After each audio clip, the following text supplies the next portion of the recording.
일본 언론에서 K-팝, K-드라마에 이어 한글이 한류 열풍의 진원지가 되고 있다는 평이 앞다투어 나오고 있습니다. 그도 그럴 것이 자신들이 좋아하는 한국 문화를 제대로 소비하기 위해서는 한글 공부가 필수 소양이기 때문인데요.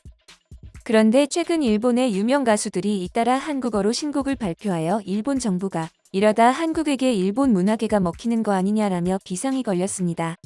하지만 이미 일본 관가에서도 한국어 붐이 불고 있습니다. 외무성 관계자는 과거에는 한국어를 배우는 외교관을 찾기 어려웠는데 최근에는 젊은 층을 중심으로 한국어를 배우는 직원들이 늘고 있다. 한국어를 잘하는 사람을 부러워하는 분위기도 나타나고 있다고 발언하기도 했는데요. 일본뿐 아니라 전 세계적으로 일어나고 있는 한글 열풍에 BTS를 뛰어넘는 그룹을 만들겠다고 포부를 내놓은 일본은 뭘 해보기도 전에 한국 문화의 아리로 전락할 위기에 처했습니다. 전 세계에서 한글의 위상이 어떻게 달라졌는지 알아보겠습니다. 우선 K-팝이 이토록 전 세계를 호령하는 이유는 뭘까요? 먼저 K-팝은 음악적으로는 특정한 장르에 구애받을 필요가 없고 대신에 노랫말에서는 누구로부터도 거부당할 이유가 없도록 지나치게 선정적인 표현이나 폭력, 마약 같은 소재를 철저히 피하는 전략을 추구합니다. 스스로를 사랑하라는 건전한 메시지를 담은 음악이라면 어느 지역의 학부모들도 K-팝을 듣지 말라고 할 이유가 없죠. K-팝이 보수적인 중동 지역에서마저도 각광받는 이유이기도 합니다. SNS를 적극적으로 활용하면서 영어뿐만이 아니라 일본어, 스페인어 등 다양한 언어의 콘텐츠를 처음부터 함께 만들어서 제공한다는 점도 K-팝의 유연성, 적극성을 잘 보여줍니다. 이와 같은 K-팝의 열기 속에 최근 일본 5인조 남성 아이돌 그룹 초특급은 한국어 제목의 신곡 같이 가자를 발표해 화제를 모으고 있는데요. 같이 가자는 일본어, 영어, 한국어 가사로 이루어져 있으며 하이라이트 부분의 상당수를 한국어로 부르고 있습니다. 심지어 노래 구조도 멜로디와 박자 등에서 춤 등에 특화된 전형적인 K-팝 문법을 따랐는데요. 현지 소속사도 같이 가자에 대해 K-팝 풍의 노래로 경폐한 하우스 튠의 노래다. 현재 세계에서 주목받는 K-팝의 정수를 초특급 스타일로 승화시켰다고 대놓고 말했죠. 일본 유명 가수가 한국어 제목 및 한국어 가사로 노래를 발표한 이 상황은 상당히 이례적입니다. 이 노래는 일본의 유명 음원 차트, 라인 뮤직의 주간 차트 1위에도 오를 정도로 인기를 끌었다고 전해지는데요. 앨범 자켓에도 큼지막한 한국어로 타이틀곡의 제목이 적혀 있는 걸 볼 수 있습니다. 일본의 이런 행보는 콜드플레이와 BTS가 협업을 하여 발표한 곡인 마이 유니버스가 13년 만에 콜드플레이를 빌보드 1위로 올려준 것을 의식한 게 아니냐는 의견도 나오고 있습니다. 그렇게 영어로 노래를 내도 빌보드에 발도 못 들였으니 이번엔 전 세계를 상대로 통하는 것이 증명된 한국어로 곡을 발표해보기로 한 것이죠. 세계 팝의 본고장으로 통하는 미국의 팝스타들도 자신들의 곡에 한국어를 적극 차용했습니다. 미국 팝스타 RC, 맥스, 니키 미나즈, 두아 리파, 레이디 가가 등 내로라 하는 미국 스타들이 뮤직비디오에 자신의 영어 랩을 한글로 표기했으면 좋겠다고 제안하거나 곡에 한국어 가사를 넣고 있습니다. 동남아시아에서는 이미 한국어가 포함된 노래가 선보여져 왔습니다. 특히 베트남은 올해 2월 한국어를 제1외국어로 채택한 국가인 만큼 한국어를 쓰는 것이 비교적 자연스러운데요. 현지 가수 비에바테는 지난 2019년 발표한 곡 안녕의 후렴구에서 한국어 안녕을 반복했고 베트남 인기 가수 에릭도 노래에 한국어 가사를 포함시켰습니다. 한국국제문화교류진흥원 2021 글로벌 한류 트렌드에 따르면 K-팝이 16.8%의 응답률로 4년 연속 한국 연상 이미지 1위에 올랐습니다. 이에 따라 K-팝과 K-팝 아이돌은 자연스레 한국 문화와 한글의 대표 문화 사절이 된 셈인데요. 앞서 방탄소년단은 지난해 11월 발표한 라이프 고스 온을 빌보드 핫백 1위에 올리는 기염을 토했습니다. 이 곡은 가사의 대부분이 한글로 이루어진 것에 큰 의미가 있는데요. 미국 유력 경제 매체 포브스는 가사의 대부분이 한글로 이뤄진 라이프 고스 온이 1위를 차지한 것은 인종차별, 외국인 혐오에 뿌리를 둔 낡은 서구 음악산업의 관습을 전복시킨 것이라고 극찬했습니다. 예전 한국 가수들이 영미권 팝의 영향을 받아 가사에 영어를 쓰던 풍경과 180도 달라진 풍경이네요. 한편 한국 걸그룹 오마이걸, 남성 아이돌 그룹 스트레이키즈, 에이틴즈 등의 멤버들이 직접 강사로 나서 한국어 단어 및 표현을 알려주는 일본 NHK의 TV 한국어 강좌는 최근 시청률이 하늘 높은 줄 모르고 치솟고 있습니다. K-팝 가수들이 일본의 젊은 층 사이에서 인기를 끌며 자연스럽게 한국어가 퍼진 결과입니다.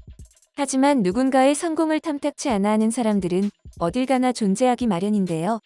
일본의 극우들은 지하철에서 한국어 간판만 봐도 분노하기로 유명합니다. 그런데 자신들이 좋아하던 일본 가수들이 한국어로 곡까지 만드는 모습을 보자 속이 뒤집어지고도 남죠. 스스로 친한파를 자처하며 활동하는 톱 아이돌 그룹 AKB48의 미야자키 미호는 온라인 개인 방송을 통해 한글에 대한 애정을 보여주고 있습니다. 방송에서 미호는 인사도 안녕하세요, 미호입니다라는 한국어로 하는데요. 발음은 한국인 못지않은데 독학으로 모든 걸 배운 것으로 밝혀져 더욱 놀라움을 주었는데요. 그녀는 2009년 AKB48 활동 시절 방한했을 당시 군무를 앞세워 완벽을 추구하는 K-팝을 접하고 충격을 받아 한국에 관심을 가지기 시작했습니다. 2018년에는 한국에 데뷔할 수 있는 기회가 있었는데요. 당시 오디션 프로그램에 동료들과 출연해 최고 순위 2위까지 오르기도 했지만 탈락 후 아쉬운 마음을 뒤로한 채 일본에서 다시 아이돌 활동을 하고 있었습니다. 그런 미호는 코로나19로 인해 한국에 갈 수 없게 되자 한국을 너무 그리워한 나머지 한국을 주제로 개인 방송을 시작했는데요. 처음엔 한국 아이돌 가수들의 커버 댄스, 먹방 등으로 시작했지만 금수저, 내로남불 등의 한국의 유행어 및 신조어 소개를 넘어 최근에는 1988년 서울올림픽 율곡 이희 선생, 신사임당 등 한국 집회 속 위인 소개 등 한국어나 한국의 역사로 그 범위가 넓어졌습니다. 미호는 한 언론과의 인터뷰에서 한국이 아니었다면 내 개인 방송도 없었다고 해도 과언이 아니다라며 한국에 대해 감사하는 마음으로 방송을 하고 있다고 말하기도 했죠.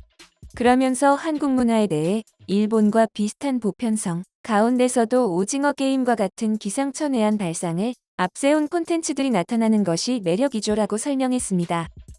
하지만 친한파라는 이유로 나쁜 말을 한다거나 팬을 그만두겠다며 떠난 경우도 많았다고 하는데요. 일본의 극우 세력, 뇌두입 등의 영향력이 적지 않은 가운데 대중스타로서 공격을 받는 사례도 많이 나타나고 있는 거죠. 하지만 미호는 크게 충격을 받지 않는다며 내가 한국을 좋아하는 것이 문제가 되지 않고 나도 한국 좋아한다며 응원해주는 팬들이 있다고 소신 발언하며 굳은 한국 사랑을 보여주었습니다. 과거 AKB48의 멤버였다가 배우로 전향한 시마자키 하루카 또한 자신의 유튜브와 소셜미디어에 한국어 회화 표현을 직접 말하는 영상을 주기적으로 게재하고 있는데요. 그녀 또한 한국을 칭찬하는 발언을 했다 극우 네티즌들에게 공격을 당한 적이 있습니다. 시마자키 하루카는 자신의 SNS에 할아버지는 아이에게 자리를 양보해 주는데 노약자석에 앉은 회사원들은 왜 아무렇지 않게 앉아 있는 걸까? 라는 내용의 글을 올렸는데요. 그 내용은 한국의 대중교통 문화를 칭찬하는 이러한 내용이었습니다. 한국은 멋지다. 건강한 젊은이들은 모두 서 있고 노약자석은 텅텅 빈다. 여러 나라를 여행하면서 멋진 부분을 잔뜩 흡수하고 싶다며 임산부가 앉지 못하는 것도 슬픈 현실이다. 좀 더 살기 좋은 나라가 돼서 한 사람 한 사람을 생각해주는 게 늘어났으면 좋겠다.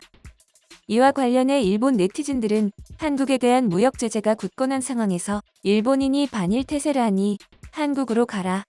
반일로 간주할 만한 내용인데 괜찮느냐 등의 갖은 욕설을 던졌습니다. 시마자키 하루카는 해당 게시물을 당일 삭제한 뒤 나에 대한 비웃음과 조롱은 어떻게 됐든 상관없지만 다른 나라 사람들이 보기에 기분이 좋지 않을 댓글들이 많아 일본인으로서 슬퍼 게시물을 지우게 됐다.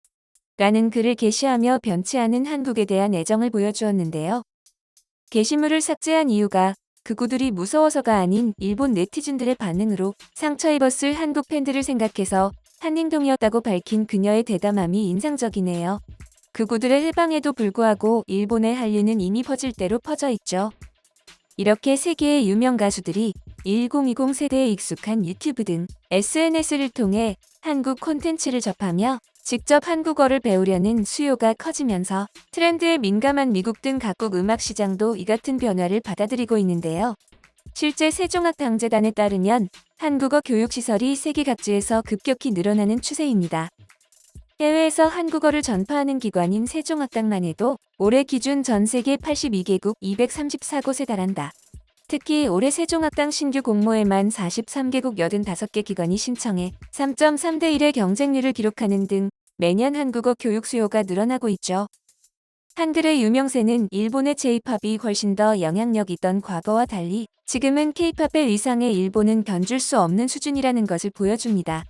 노력과 열정으로 맺은 결실은 세상 그 무엇과도 비교할 수 없죠. 앞으로도 한국인들의 노력과 열정에 전 세계의 기립박수가 이어지길 기대합니다.